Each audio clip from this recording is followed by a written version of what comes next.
Bienvenidos al estudio de la lección de esta semana. Esta semana estudiaremos el tema del orgullo a la humildad.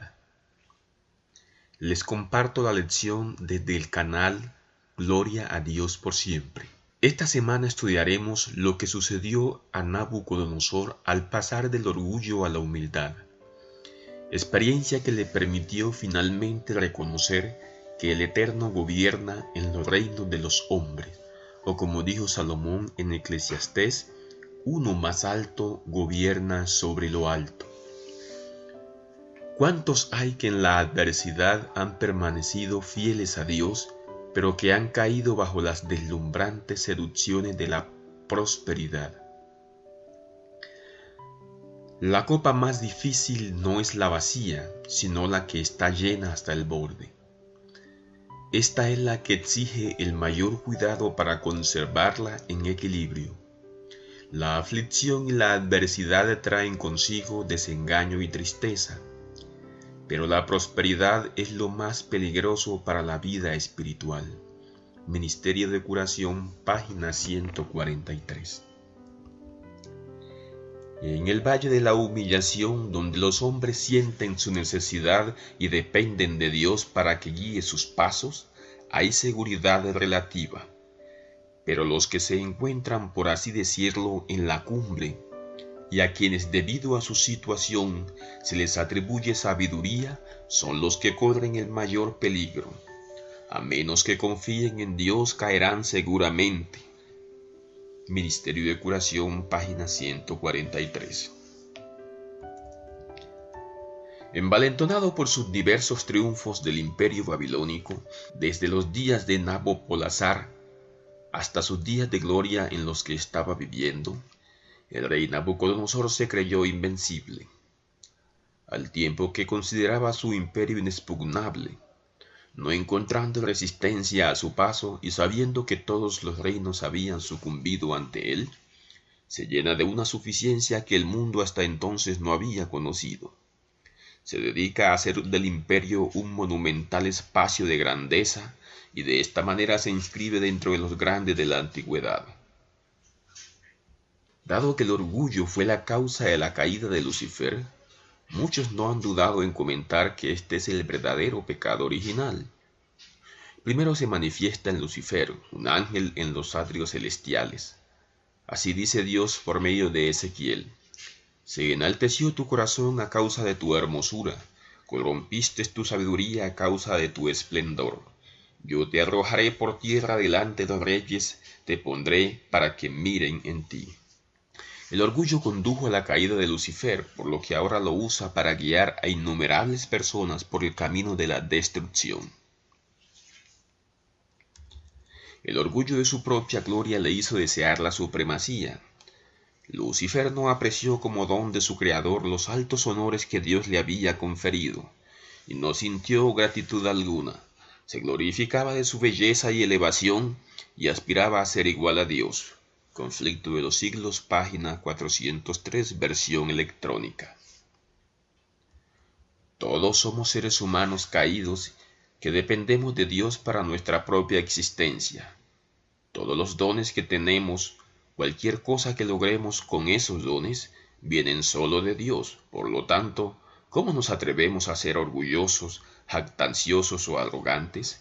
La humildad debe dominar todo lo que hacemos. A Nabucodonosor le llevó mucho tiempo comprender la importancia de la humildad. Incluso la aparición del cuarto hombre en el horno de fuego, en la lección de la semana pasada, no cambia el curso de su vida. Solo después de que Dios le quita su reino y lo envía a vivir con las bestias del campo, el rey reconoce su verdadero estado. Aunque exaltado hasta el pináculo de los honores mundanales y reconocido por la inspiración misma como rey de reyes, Nabucodonosor había atribuido a veces la gloria de su reino y el esplendor de su reinado al favor de Jehová. Fue lo que sucedió cuando después del sueño de la gran imagen, su espíritu sintió profunda influencia de esa visión y del pensamiento de que el imperio babilónico, por universal que fuera, iba a caer finalmente y otros reinos ejercerían el dominio, hasta que al fin todas las potencias terrenales cedieran su lugar a un reino establecido por el Dios del cielo para nunca ser destruido. Más tarde, Nabucodonosor perdió de vista el noble concepto que tenía del propósito de Dios concerniente a las naciones. ¿No es esta la gran Babilonia? Al leer el libro de Daniel, uno se sorprende por la tontería o la tosudez de Nabucodonosor. Es impresionante hasta dónde conduce el orgullo y la arrogancia. En el capítulo 4 se narra una historia.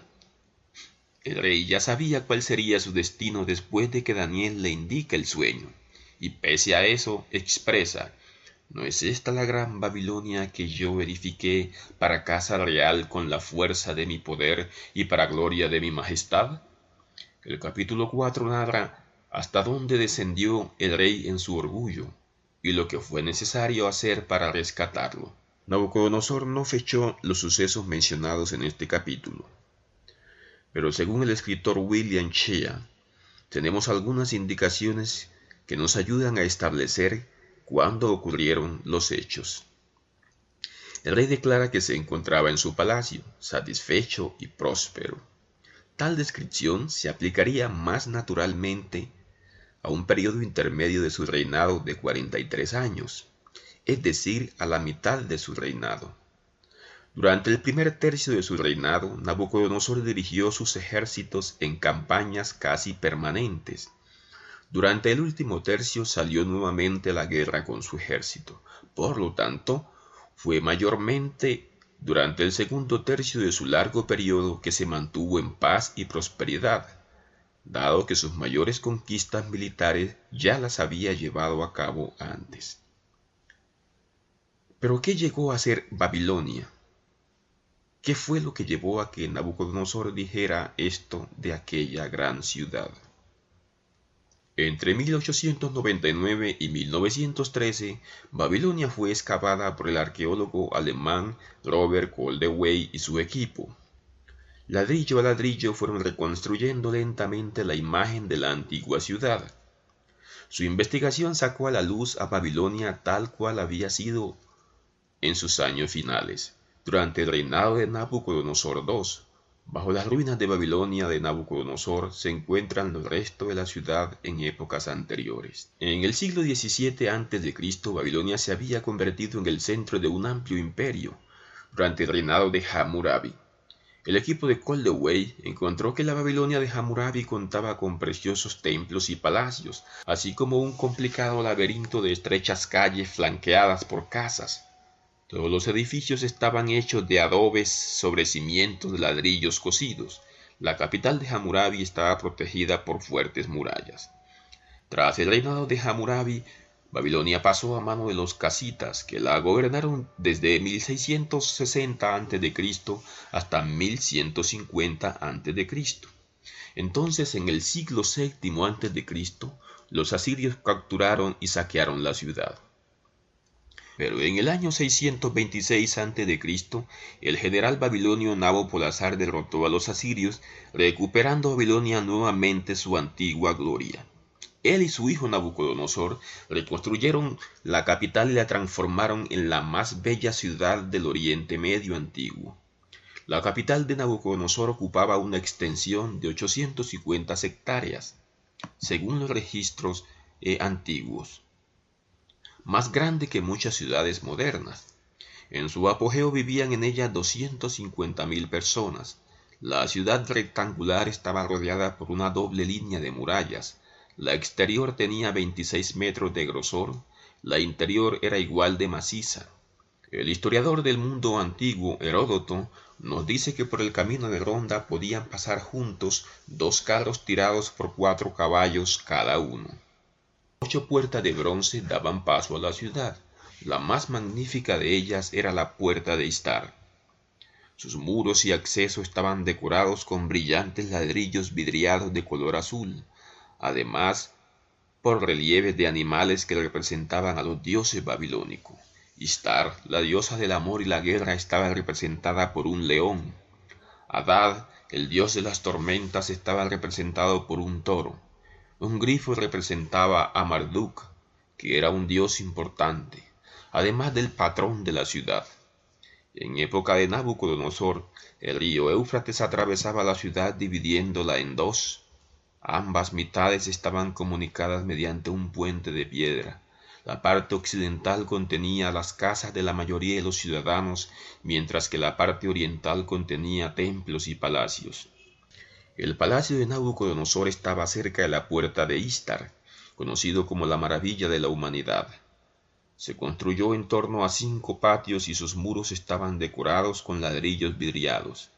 En el suelo de uno de los patios, los arqueólogos encontraron una inmensa escultura de un león pisoteando el cuerpo de un hombre. La estatua simbolizaba el triunfo de Babilonia sobre sus vecinos. El templo de Marduk se alzaba como una infraestructura pagana también en aquel entonces. Al sur del palacio se encontraba el templo de Marduk, unido a la puerta de Istar mediante una amplia calle llamada Avenida Procesional. Este templo era el centro de la fiesta más importante de la ciudad, que tenía lugar durante el Año Nuevo y duraba 11 días. En su clímax, el rey encabezaba una procesión que llevaba una estatua de Marduk a través de la puerta de Istar hasta un santuario en las afueras de la ciudad. Al norte del templo de Marduk había un sigurak o pirámide templo de ladrillo que hacía evocar en algunos la historia de la Torre de Babel mencionada en la Biblia. Se alzaba hasta los 91 metros de altura y en su cima había un pequeño santuario para Marduk. Los jardines colgantes de Babilonia, reconocidos por ser una de las 7 maravillas del mundo antiguo. Aunque los arqueólogos no han podido encontrar hasta ahora resto alguno de los jardines colgantes de Babilonia, sin embargo sabemos por las descripciones que se han conservado de antiguos autores, los cuales afirman que los jardines fueron construidos por Nabucodonosor para complacer a su esposa, una princesa meda llamada Amitis, que echaba de menos los bosques y praderas de su tierra natal. Los jardines probablemente crecieran en las terrazas del palacio. Babilonia se alzaba en medio de todas las naciones del mundo como una metrópolis con una infraestructura colosal ante cuya presencia se sentían pequeños los visitantes. Esa era la gran Babilonia a la cual se refería Nabucodonosor. No es sorprendente que en su prosperidad un monarca tan ambicioso y orgulloso se sintiera tentado a desviarse de la senda de la humildad, la única que lleva a la verdadera grandeza. Durante los intervalos entre sus guerras de conquista pensó mucho en el fortalecimiento y embellecimiento de su capital, hasta que al fin la ciudad vino a ser la gloria principal de su reino, la verdadera grandeza, ciudad codiciosa del oro. Su pasión como constructor y su señalado éxito al hacer de Babilonia una de las maravillas del mundo halagaron su orgullo al punto de poner en grave peligro sus realizaciones como sabio gobernante a quien Dios pudiera continuar usando como instrumento para la ejecución de su propósito divino. Ellen White comenta: en su misericordia, Dios dio al rey otro sueño para advertirle del riesgo que corría y del lazo que se le tendía para arruinarlo. Es evidente que Dios estaba interviniendo en la vida de este rey para llevarle a una posición de reconocer el señorío del Dios del cielo. Una noche durante su período próspero y pacífico, el rey dormía placenteramente en su palacio y tuvo un sueño impresionante. No era cualquier sueño, tanto que Nabucodonosor sintió que era de vital importancia saber lo que significaba. En el caso de Daniel 2, el rey no había podido recordar el contenido del sueño cuando despertó, pero en este caso recordaba todo el sueño con claridad, de modo que llamó a sus sabios y adivinos y les contó el sueño y les demandó una interpretación. Sin embargo, nadie se lo pudo explicar. Por ello buscan nuevamente a Daniel, quien para entonces ya era el jefe de los sabios de Babilonia. El rey le dijo a Daniel que en su sueño había visto un gran árbol. El árbol era enorme y fuerte, y se veía desde todos los extremos de la tierra. También proporcionaba sombra a los animales que vivían debajo de él, y frutos para las aves que anidaban en sus ramas. Sin embargo, la segunda escena del sueño del rey no era tan placentera. Un ángel, descrito como vigilante celestial, descendió del cielo con el decreto de que el árbol había de ser derribado, y sus ramas y sus frutos serían cortados. Las aves y los animales a los que habían provisto protección serían esparcidos, pero no todos estarían perdidos, por cuanto la cepa del árbol sería atada después de que el árbol fuera cortado, y permanecería así en el suelo. En esta parte del sueño el ángel hizo una transición en su instrucción y explicación, trasladándose del símbolo del árbol a la realidad que el árbol representaba. El árbol claramente simbolizaba a un hombre y su destino. El ángel indicó que dicho hombre viviría entre los animales y las plantas del campo. Advierte que la mente del hombre sería suplantada por las funciones cerebrales de un animal, tal como la de aquellos entre quienes viviría. Es decir, la persona mentalmente no sería un humano con mente de humano viviendo entre animales, sino un humano con mente de animal viviendo entre animales. Todo esto duraría hasta que pasaran 7 tiempos, es decir, 7 años. Si bien el ángel no profetizó directamente la restauración del hombre al final de los 7 años, sí especificó la terminación del castigo. Si usted hubiera sido uno de los sabios a quienes se le ordenó interpretar el sueño, no habría tenido muchas motivaciones para hacerlo, puesto que los mensajeros que traían malas noticias al rey fácilmente podían sufrir su ira. Sin embargo, los sabios no habrían pensado en la interpretación del sueño como la que final le entregó Daniel. Sencillamente no se les habría ocurrido que un rey tan acaudalado, poderoso y famoso pudiera sufrir tal castigo. En esa época las enfermedades mentales eran consideradas como obra de los demonios, y tal vez para ellos cabría preguntarse, ¿cómo podrían los demonios afligir a un hombre bendecido por los dioses? Por lo tanto, es de suponer que la interpretación dada por Daniel era contraria no solo a lo que pensaban los sabios respecto a Nabucodonosor, sino al sistema de creencias religiosas de dichas culturas. Seguramente pensarían que un hombre bendecido por los dioses no podía ser al mismo tiempo maldecido por ellos. Los árboles se usan comúnmente en la Biblia como símbolo de reyes, naciones e imperios. Según Ezequiel 17:31, Oseas 14, Zacarías 11:1 y 2, Lucas 23:31. Entonces el gran árbol es una representación apropiada de un rey arrogante. Dios le da dominio y poder a Nabucodonosor. Sin embargo, persistentemente no es capaz de reconocer que todo lo que posee proviene de Dios. La advertencia del profeta. Daniel no solo interpreta el sueño, sino que además le indica a Nabucodonosor una manera de salir de su situación. Por tanto, rey, acepta mi consejo. Tus pecados redime con justicia, y tus iniquidades haciendo misericordia para con los oprimidos. Pues tal vez será eso una prolongación de tu tranquilidad. Nabucodonosor realiza una obra descomunal de edificación en Babilonia. Los jardines, un sistema de canales y cientos de templos y otros proyectos de construcción convierten a la ciudad en una de las maravillas del mundo antiguo. Pero ese esplendor y belleza, al menos en parte, se logra mediante la explotación de la mano de obra esclava y la desatención de los pobres. Además, la riqueza del imperio se utiliza para gratificar los placeres del rey y su entorno. Por lo tanto, el orgullo de Nabucodonosor no solo le impide reconocer a Dios, sino además, como consecuencia, lo hace ajeno a las dificultades de los necesitados. Dado el cuidado especial que Dios muestra por los pobres, no es de extrañar que, de los otros posibles pecados que Daniel podría haber resaltado ante el rey, señale el pecado de descuidar a los pobres. El mensaje para Nabucodonosor no es nuevo en absoluto. Los profetas del Antiguo Testamento a menudo advierten al pueblo de Dios contra la opresión de los pobres. De hecho, entre los pecados que provocan el exilio del rey, se destaca el abandono de los necesitados.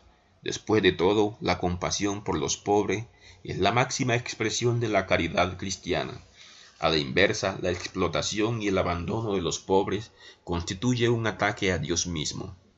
Al cuidar de los necesitados, reconocemos que Dios es dueño de todo, lo que significa que no somos dueños, sino simplemente administradores de los bienes de Dios. Al servir a otros con nuestras posesiones, honramos a Dios y reconocemos su señorío. Es la pertenencia de Dios la que en última instancia debe determinar el valor y la función de las posesiones materiales.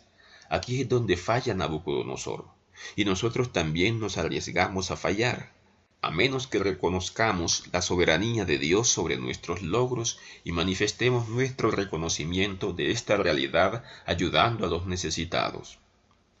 Cuando Dios le dio a Daniel la interpretación de este sueño, el profeta quedó asombrado.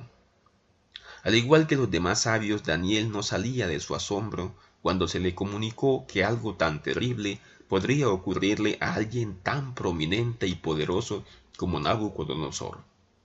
En el capítulo 2 estudiamos las palabras de Daniel, que en su acción de gracias indica que es Dios quien quita reyes y pone reyes.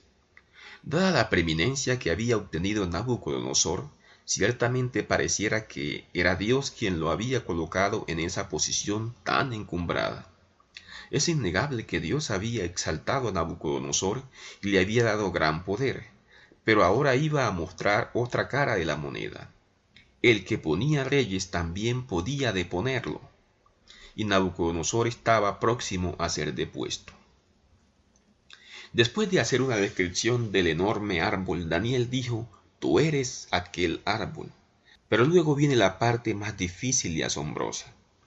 «Te echarán de entre los hombres, y con las bestias del campo será tu morada, y con hierba del campo te apacentarán como a bueyes, y con el rocío del cielo serás bañado.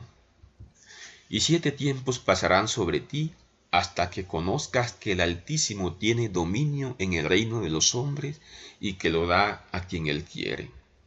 Daniel advierte al rey la necesidad de arrepentirse. «Por tanto, oh rey, acepta mi consejo.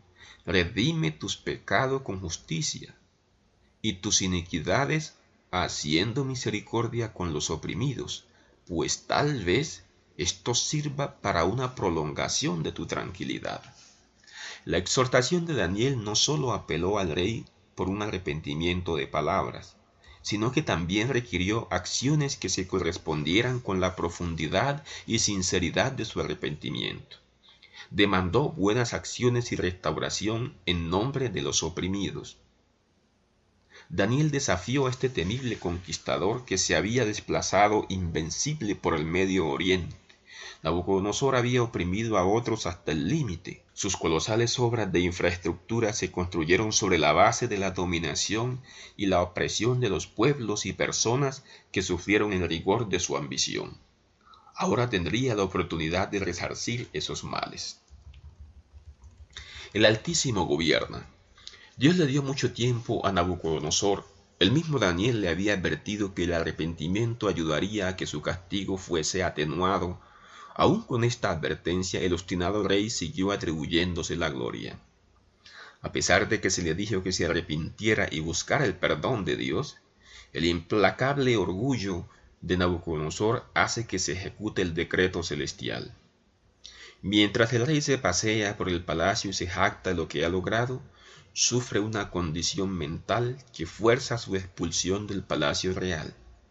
Es posible que haya experimentado una patología llamada licantropía clínica o zoantropía.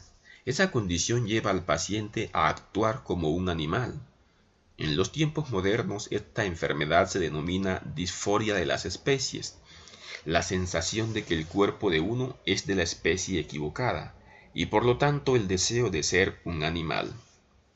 Lamentablemente, Nabucodonosor tuvo que aprender por las malas. Cuando estaba investido de poder real, Nabucodonosor no tuvo la capacidad de reflexionar sobre su relación con Dios. Por lo tanto, al privar al rey de la autoridad real y enviarlo a vivir con las bestias del campo, Dios le da la oportunidad de reconocer su total dependencia de él. De hecho, la última lección que Dios quiere enseñarle al rey arrogante es que él gobierna.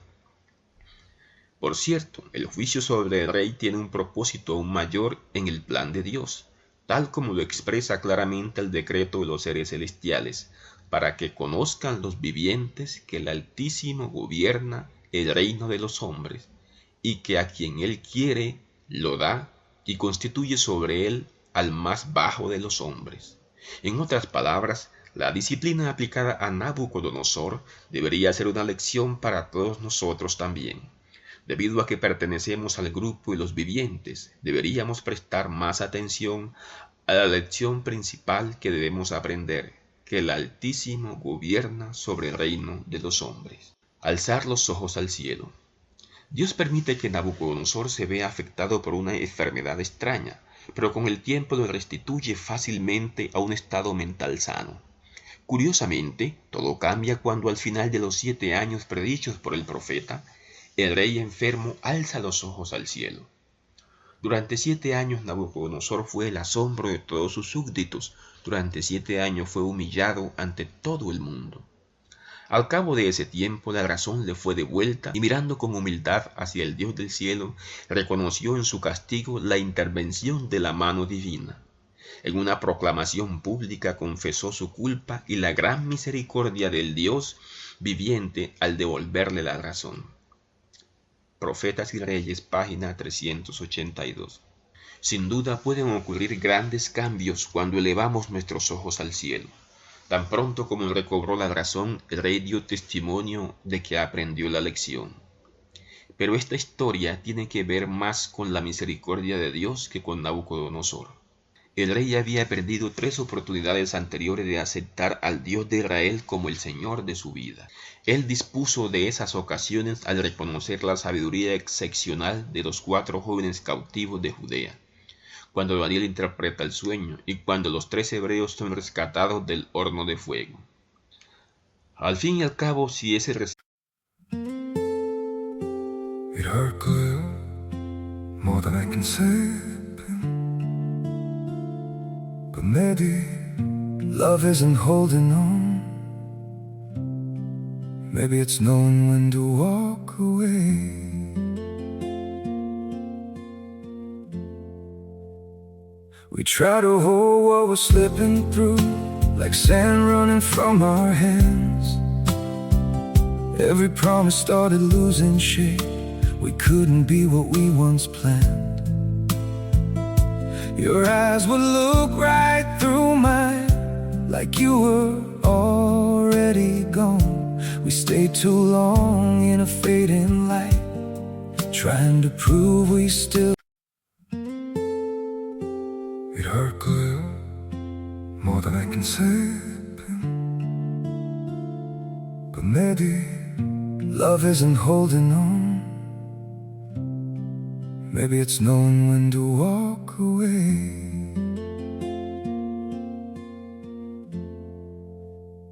We try to hold what we're slipping through, like sand running from our hands. Every promise started losing shape. We couldn't be what we once planned. Your eyes would look right through mine, like you were already gone. We stayed too long in a fading light, trying to prove we still. It hurt good, more than I can say. But maybe love isn't holding on. Maybe it's knowing when to walk away.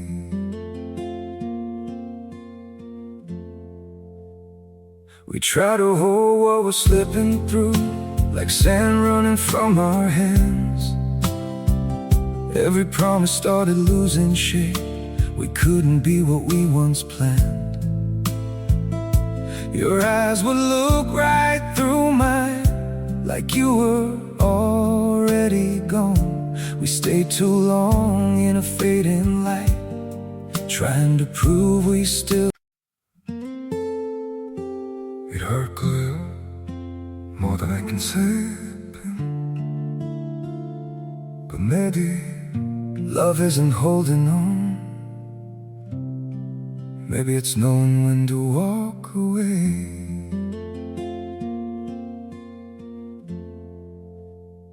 We try to hold what we're slipping through, like sand running. rescate no lo humilla, entonces ¿qué podría hacerlo?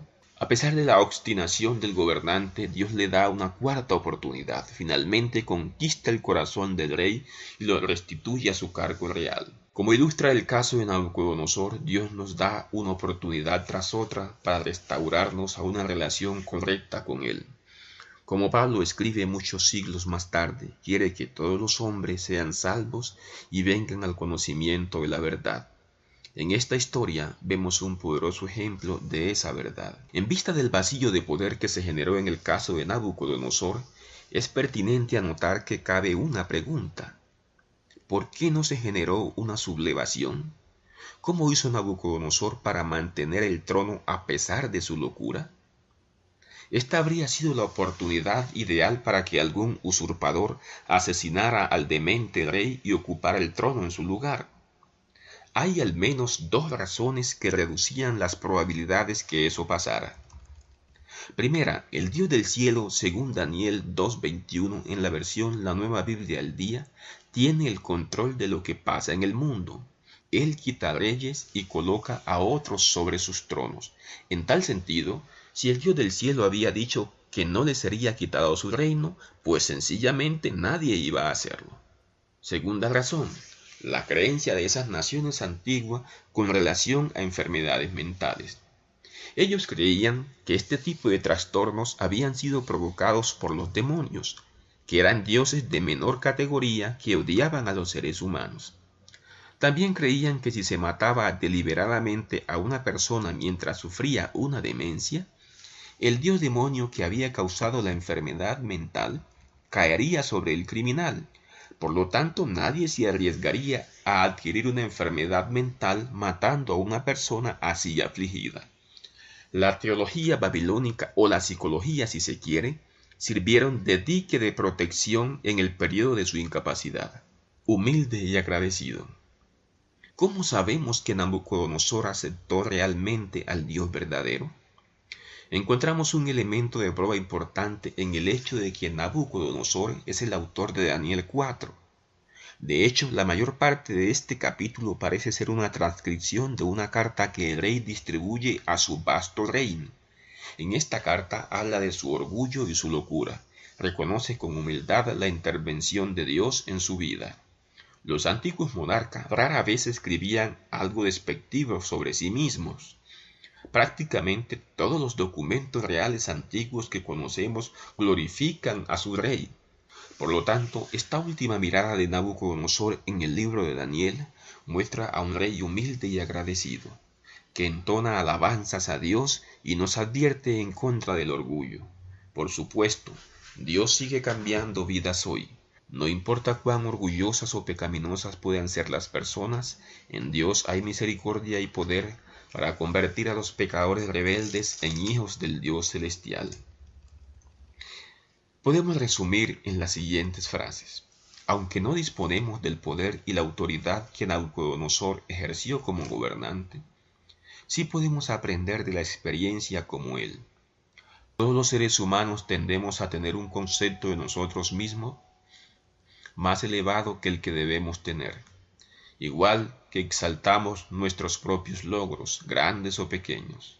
La frase ¿no es esta la gran Babilonia que yo edifiqué?, aún resuena en nuestra experiencia hoy día. Este tipo de orgullo no desapareció con la caída del imperio babilónico, pues sigue vivo en la naturaleza humana.